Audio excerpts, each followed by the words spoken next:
began following him as a result of their healing. And this is the case with a lot of people. Jesus, we know, was very generous in his healing ministry, and usually the outcome of a healing was that someone wanted to follow him and join his company. It didn't happen all the time, but many of his followers were those who were on the receiving end at one point of his ministry. We learned that these women, and they're given to us, their names are given to us because they probably played a more prominent role in the circle of disciples. One we are very familiar with, Mary Magdalene. Apparently she became a disciple when Jesus healed her of 7 demons. We don't know what that really means, but it probably signifies that she was very, very sick. You know, 7 is the perfect number. So having 7 demons means that you're in pretty bad shape. Jesus healed her, and she became part of his circle. She went on also to play a very prominent role in the Passion story. She was there at the suffering, death, and the resurrection of Jesus.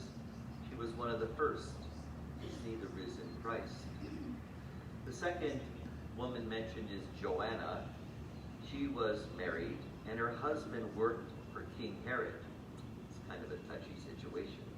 We know that King Herod was a brutal man. He's the one who had John the Baptist executed. He was eager to see Jesus, and he eventually got his opportunity when Pontius Pilate decided to send Jesus to him for interrogation. Yet we know Jesus never spoke a word to King Herod. Anyway, it's kind of hard to believe that Joanna would have been a disciple of Jesus, since Herod probably knew this because her husband worked for him. The third woman who is mentioned is Susanna. We don't really know much about her at all, but it seems that, like these other women, she supported Jesus financially, that these were women of means.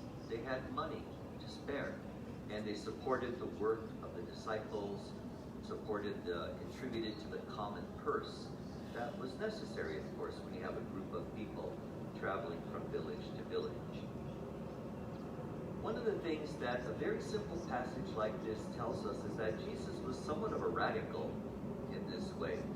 You know, to welcome women into your company in a day and age when women were thought to be useless. They had no social or legal status at all. Their job was to stay home and to have babies. But Jesus welcomed women into his larger group of disciples. He opened the circle to include men and women. However, we should not be careful to think that this was just kind of Jesus' way of having a traveling catering service for himself and his disciples. What these women did was to give witness to the power of Christ. First of all, because they themselves had apparently been healed by Jesus.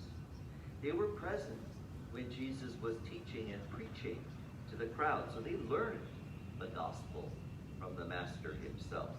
And they were present at the foot of the cross when all the other men seemingly abandoned Jesus. So, finally, we're told that there were women present with Mary and the apostles in the upper room when the Holy Spirit descended upon all of them at Pentecost. I guess one application I would think is that, you know, we still live in a day and age when people are categorized by their race, by their religion, by their gender.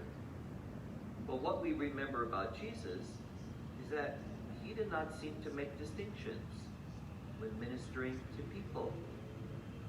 All people are God's children, regardless of their background, regardless of their way of life. He welcomed people from all walks of life into his presence, and he loved them equally. They were part of his ministry. Jesus envisioned all of God's people being united. He reached out to heal everybody without any prejudice, without any bias.